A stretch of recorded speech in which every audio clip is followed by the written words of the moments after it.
Hello everyone. Now we are going to start the chapter Dual Nature of Light. This is an introduction part of that. So let's begin with the topic Introduction. Dual Nature of Light.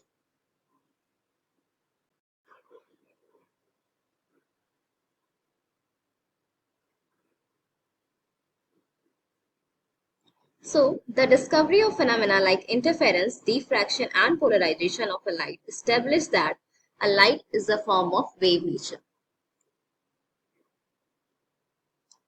The Maxwell's equations of electromagnetism and Hertz's experiment was produced by the detection of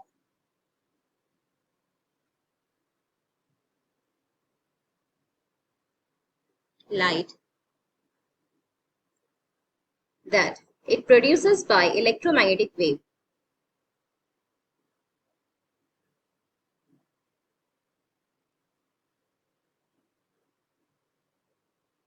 And it is confirmed in 1886. Strongly support the concept of wave nature of a light. But in the 20th century,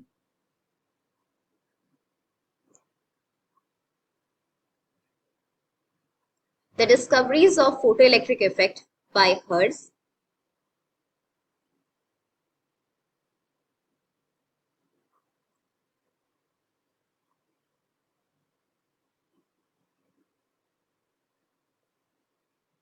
and Compton, they explain that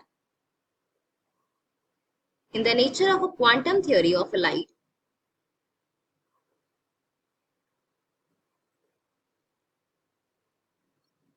for that light consists some packet of energy. That packet of energy is called as photon, which consisting or carrying the energy hν. This particle nature of a light prominent again. So simply, if we summarize all these points, so we can say earlier we will study that light have a particle nature and a wave nature. So let us learn more about the wave nature of a light. Light exists in the form of waves. Well, wave is defined as a mode of transfer of energy. Transverse waves consist of alternate crest and trough.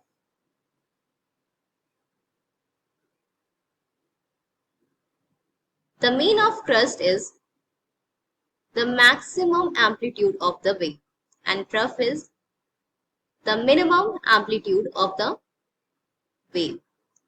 So at the high peak on the positive direction we are saying as a crest and the highest peak on the negative direction is called as a trough. And between these gaps from the propagation of wave we will get the amplitude of the wave. Distance between the two consecutive crests is known as a wavelength or two consecutive trough is known as a wavelength. I hope this will be our basic things which you have remembered already. Characteristics of a wave. There are some characteristics explained only by the wave nature of a light. The first one, reflection. It is a phenomena in which the incident wave is bounced back from the surface of an opaque medium. What is the meaning of opaque medium? By which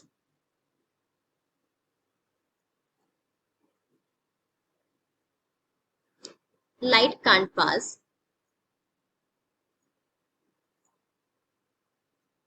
So, back phases we can't see.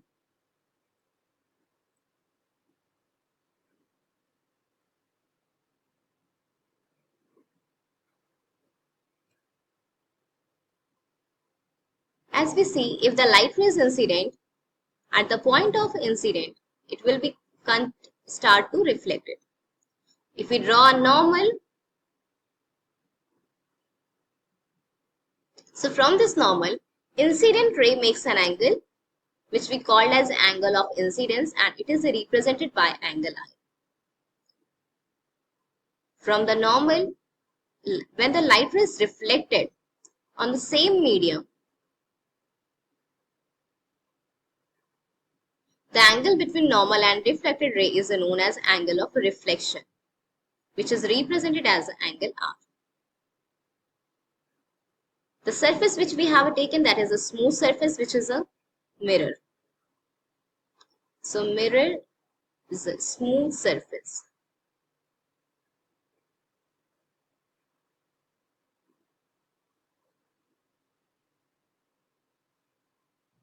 Second, refraction. Bending of a light ray. When light ray moves from one medium to another medium is called as refraction. We can say the deviation of a light rays from one media to another media is known as a refraction also. Why I am saying that deviation? Deviation means a changement of light rays.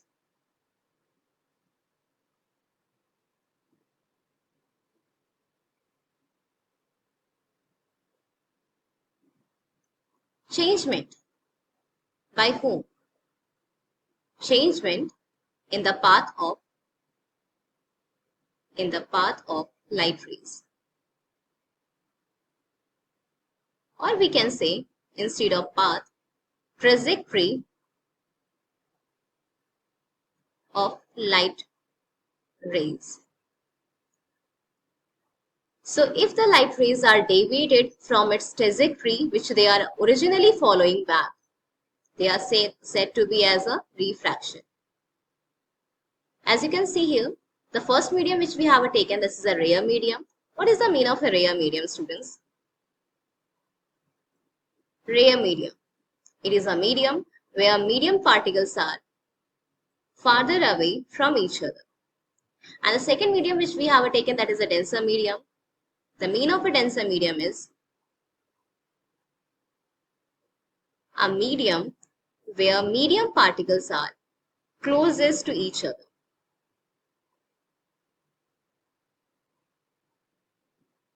So in both the medium, when the light rays passes from rare to denser, there is some kind of a changement which is observed. The thing is that, students, when the light ray is incident in the form of wave, after changement or a deviation, wavelength also changes. And earlier we know that wavelength is related with the colors. But the thing is that if the wavelength changes, then it must be changed their colors. Means if we just drop a green light in a water, after refraction it should be red or something else. But what we see, that green light in the water also looks as green. How it's happened?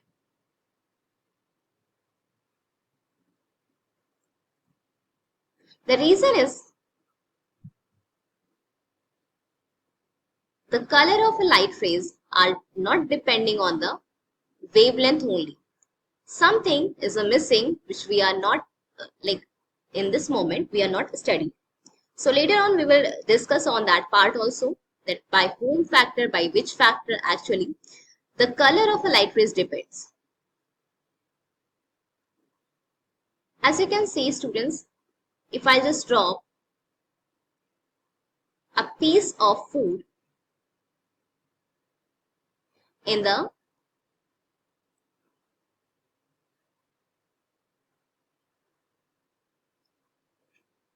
submarine,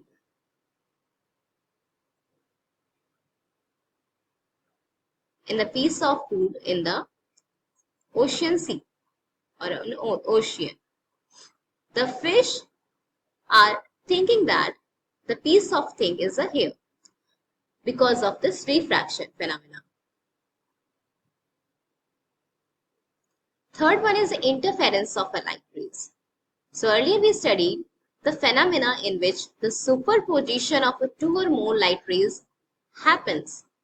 The waves produce a resultant intensity of a light or a light intensity, or called as the energy. That is called interference of the light. What is the meaning of a superposition, students? Addition. Simply language we are saying as an addition of two waves.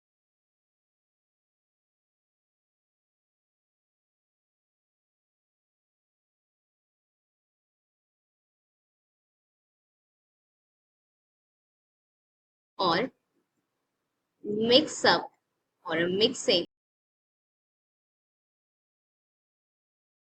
two or more lights. The different kind of a nature we see when we add two or more light waves. There produces a resultant light intensity. They are called as intensity energy in the form of interference of a light. As you can see in this diagram, we have taken monochromatic light waves. The mean of monochromatic light waves is it has single wavelength, either green, either red, either blue, but they have only single wavelength of a light. One more light wave we have, this is called as a polychromatic.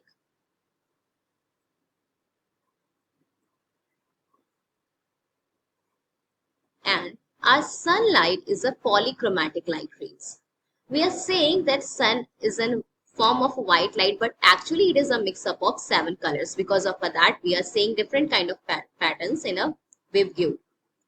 So when we sending the monochromatic planar waves, for example, as a laser, because a laser is a monochromatic light rays, we are just taking a particular color laser, like green, red, or something else. When these laser light pass from the slits, we get some bands or some fringes, and the fringe width of or the gaps are equal in distance from the central and from the nearby central fringes. They have the same fringe width. Fourth, diffraction of a light. The bending of light waves at the edge into the region of symmetrical shadow is called as a diffraction of a light. Means if we are just taking the waves in the form of a crust and trough, in the form of we can say wave front, when they are passing from wall with the hole, the light rays is spreading up into the waves, and we see the nature there is a maxima or minima condition and a maxima or minima situation.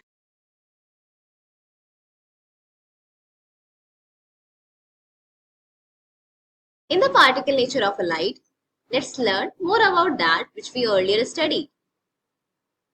We saw light rays is said to be behave like as a particle. In this nature of a light, like small discrete set of packet of energy. According to the Einstein, according to the scientist Max Planck, light is used to behave like a discrete set of packet. A single packet is known as a quanta or photon.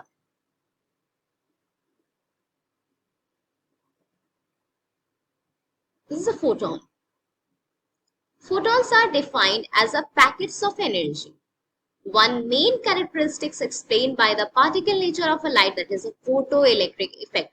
Later we will discuss on that what is the mean of photoelectric effect and who did this experiment. Now let's move some multiple choice question. Light has a wave nature, particle nature, both A and B, none of these. The correct answer for this question is both A and B. In particle nature of light, in a form of packet, waves, links, none of these. Packet.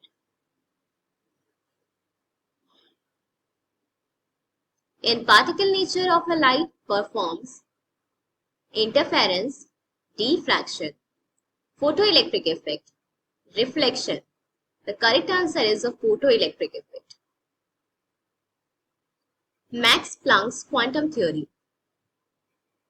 So in 1900, A scientist came in a front wheel and gave his fabulous theory of a light, which is Maxwell's or a Max Planck's quantum theory. It tells that light is propagated in a free space in the form of discrete packets or bundle. These bundle or packets are called as a quanta or photon.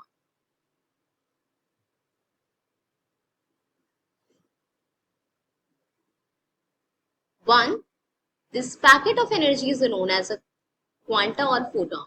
See, quanta we are taking for a single packet and photon this is a group of packet. If the frequency of each incident radiation is a nu, then each photon has the energy, which is E is equals to h nu.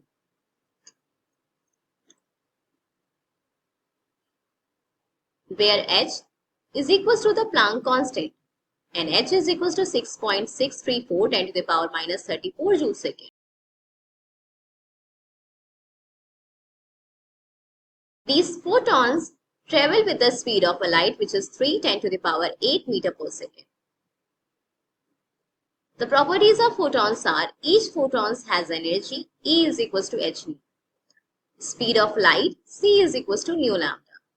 Hence, the equation for energy becomes E is equals to h nu is equals to sc by lambda, where nu is the frequency of incident radiation and lambda is the wavelength of incident radiation. Energy is independent of the intensity. Next property, photons are electrically neutral and are not deflected by the electric or magnetic field.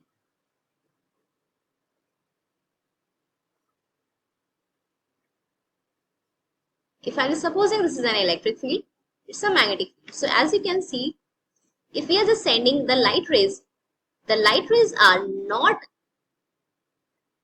turned to the north or to the south. Photons has a definite amount of energy and linear momentum. The number of photons may not be conserved in a collision. Now let's move some MCQ questions. According to the Max Planck theory, light in a vacuum travels in the form of photons, waves, quanta, both A and C. The correct answer is both A and C. In usable notation, the momentum of a photon is h nu c, h nu by c, h lambda by c or sc by lambda. The correct answer of this question is h nu by c.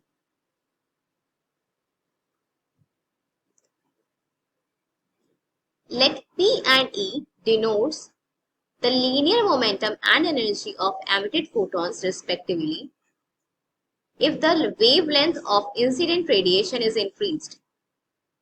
P and E decreases, P increases and E decreases, P increases and E decreases, or both P and E decreases.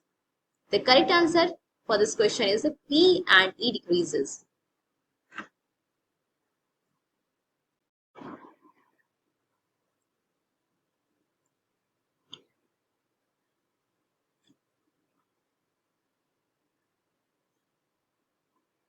Now moving on the Hertz observation.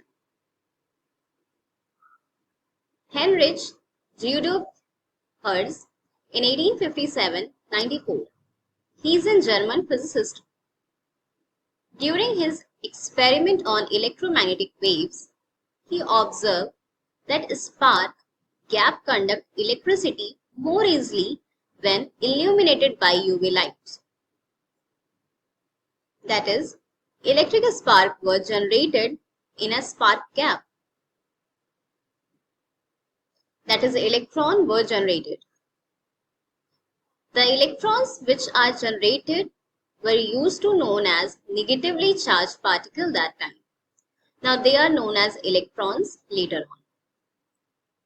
This discovery was called the Hertz effect and now it is known as photoelectric effect. William Hallwach and Philip Leonard, German physicist, shows that electron emission occur when only with the radiation below a critical wavelength, that is above the critical frequency. Kinetic energy of the emitted electrons increases as the wavelength decreases or frequency increases. But these things are independent of the incidence radiation. Alkali matter are suitable for the photoelectric effect. The reason is, firstly the question is why? And the reason is because alkali metals like cesium, potassium and sodium emits photoelectrons even when visible light are incident upon it.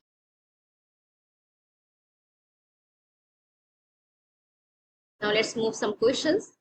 The photoelectric effect was discovered by Heinrich Hertz, Albert Einstein, William Hallwach or Philips Leonard. The correct answer is Heinrich Hertz. The first discovery of photoelectric effect is actually did by Hertz.